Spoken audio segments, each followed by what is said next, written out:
Good morning, Bawandors, Pinoy Blind ng Dubai. Proud to be Pinoy. Ayan, alas 8, nagwo-walking ako. Kasi pupunta uli ako ng Prime.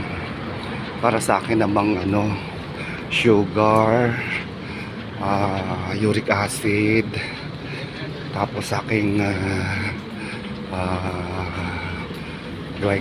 glycerol, ewan ba, basta. So, sabi ko maglalakad muna ako. Punta doon. Parang exercise na rin.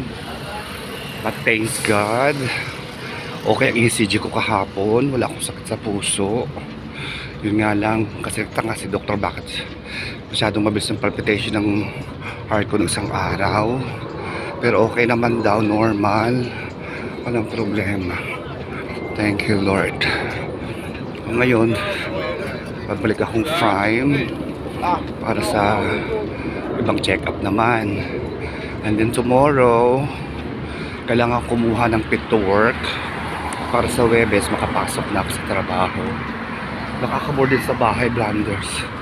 Grabe. Maghapon ka lang nakahiga. Sobrang pahinga naman. Sakit naman sa likod.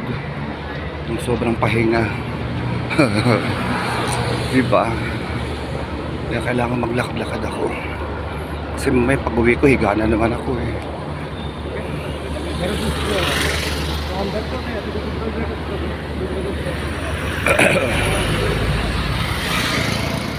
Eh, wala rin pasok si Jackie hanggang ngayon.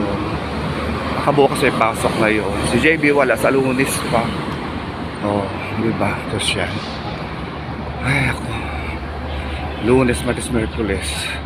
3 days akong walang pasok. Dahil nga dito sa aking nangyari. Hi Mami, hi Ate Ana, hi Tita Rams. Hi nako. Hi Tingtong, hi Rose, hi Juliana. Hi Osang Adriano Sapio, hi Edwin, hi Princess. Eto, okay naman ako. Last ko na tong test. Oo, yung blood test ko ngayon. Ay nako.